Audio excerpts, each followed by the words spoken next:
Welcome to Top 10 Archive. They're the meanest, the worst, the embodiment of animated evil. But without them, our favorite Disney movies would be pretty uneventful.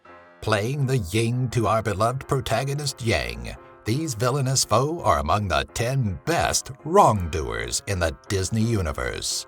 Number 10. Oogie Boogie, the Nightmare Before Christmas. As the one evil force that haunts Halloween Town in Tim Burton's The Nightmare Before Christmas, Oogie Boogie has to really shine as a villain to stand out amongst the crowd of creeps, ghouls, and monsters. What better way to seem abhorrent in the eyes of the film's child viewers than to threaten the sanctity of Christmas and the King of Christmas himself, Santa Claus? Jack may have been misguided in his attempt to take over Christmas, but Oogie Boogie bleeds malevolence and bugs. In the extended universe that spans 2 video games, The Pumpkin King for Game Boy Advance and Capcom's The Nightmare Before Christmas, Oogie's Revenge, it's revealed that Oogie was once king of his own holiday, Bug Day. But when it was dissolved, he slunk into Halloween Town and often sets his sights on the Pumpkin King's throne. Number 9. Captain Hook, Peter Pan. Captain Hook's persistence on capturing and defeating Peter Pan is more of a fixation fueled by the fact that Pan himself was the cause of Hook's missing left hand, which he cut off and fed to the crocodile, Tick-Tock. Add in the frustrations that he also can't fly and is constantly pursued by the oversized crocodility, and you have what drives the bitter, vile old pirate. What separates Hook from many other Disney villains is that he's not in search of power. His entire life revolves around his obsession with capturing and killing the youthful Pan and forgoes the typical rewards of limitless power, control, or obtaining impossible love. Hook's uniqueness is really what makes him one of Disney's more memorable villains, as you're left wondering what he would do should he ever succeed in dispatching Pan. Number 8. Cruella de Vil, 101 Dalmatians. Want to really drive home that a character is evil to their core? Make her a bony hag that smokes constantly and has only one goal: skin 99 Dalmatian puppies to make a fur coat out of. Her obsession with wealth and her deadly fashion sense sets her on a constant pursuit of the dogs, giving her a unique and slightly more morbid arc to the Disney franchise.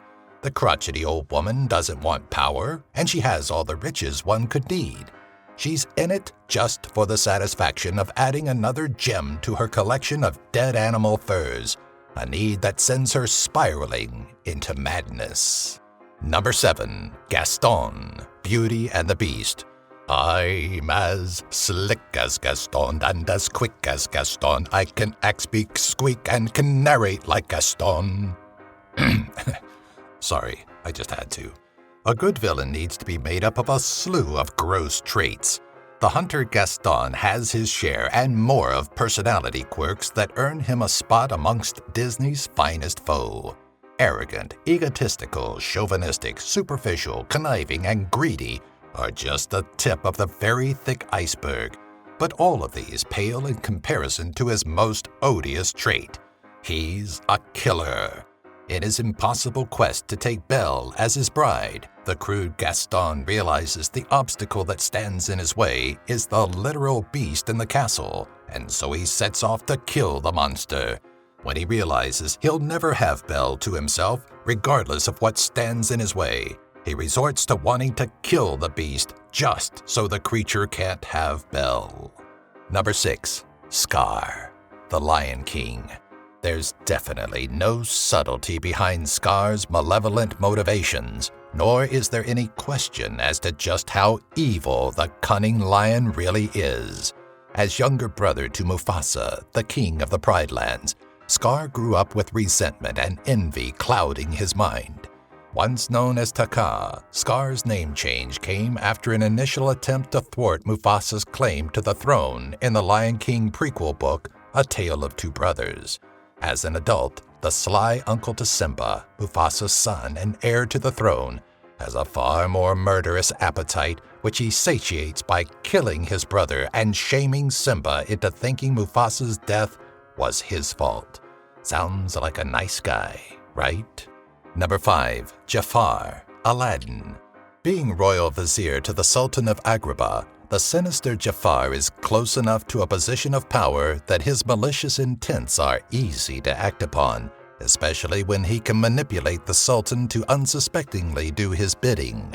As with most Disney villains, Jafar seeks more power and aims to take Agrabah as his own, but needs some help doing so. Enter his need for Aladdin to retrieve the genie lamp.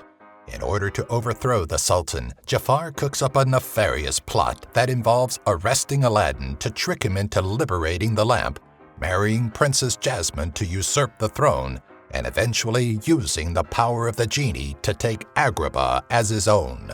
To show just how evil he is, Jafar morphs himself into a giant king cobra and a more demonic version of Genie. Number 4. Ursula, the Little Mermaid. She doesn't want much, just your voice.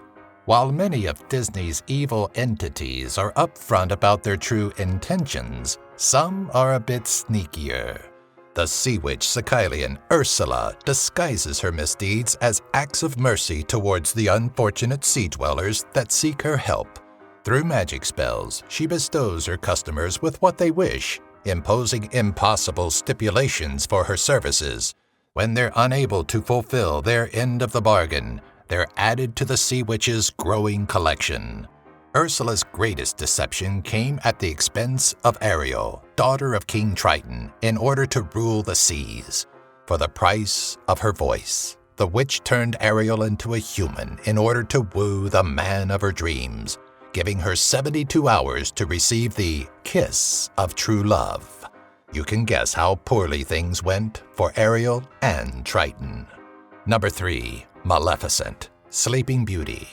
Despite what Angelina Jolie's recent live-action movie may say, Maleficent will always have a place in our hearts as one of Disney's finest villains.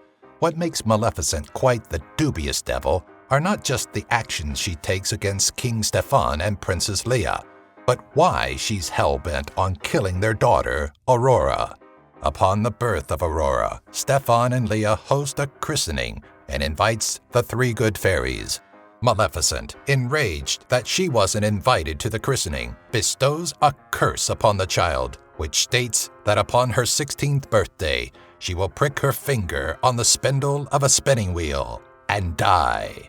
Seems like kind of an extreme reaction, no? Number 2. The Evil Queen, Snow White and the 7 Dwarves. A character so sinister that even Disney's production team couldn't think of a more fitting name for her. The Evil Queen's hateful rampage against the beauty that is Snow White is reprehensible and petty. When her query to the magic mirror as to who is the fairest one of all produces an unfavorable answer, the Evil Queen sets out to rid herself of the competition, otherwise known as Snow White. Disguising herself as an old hag with good intentions, the queen feeds the fair Disney princess a tainted apple which will cause her to slip into the sleeping death, curable only by love's first kiss. Sometimes it doesn't pay to be the most beautiful. Number 1. Claude Frollo, the Hunchback of Notre Dame. How Frollo made it past Disney's censors is beyond us. He takes animated evil to a whole new level, a dark place that most children probably can't even comprehend. Think of a character with the genocidal instincts of Adolf Hitler and a cold callousness and determination to do what he must to get what he wants, even if it means slaughtering an entire cultural group. While purging Paris of gypsies, Frollo kills young Quasimodo's mother and, to atone for his sins, allows the deformed child to live, raising him in the cathedral. His fatherly instincts lacking, Frollo often berates Quasimodo and doesn't hesitate to turn on the half-formed, when his lust for the gypsy Esmeralda further drives his wickedness. Frollo's lustful and fiendish darker side is about as depraved and evil as a Disney movie can handle. I'm as slick as Gaston and as quick as Gaston. I can act, speak, squeak, and can narrate like Gaston. Guys, you gotta be kidding me.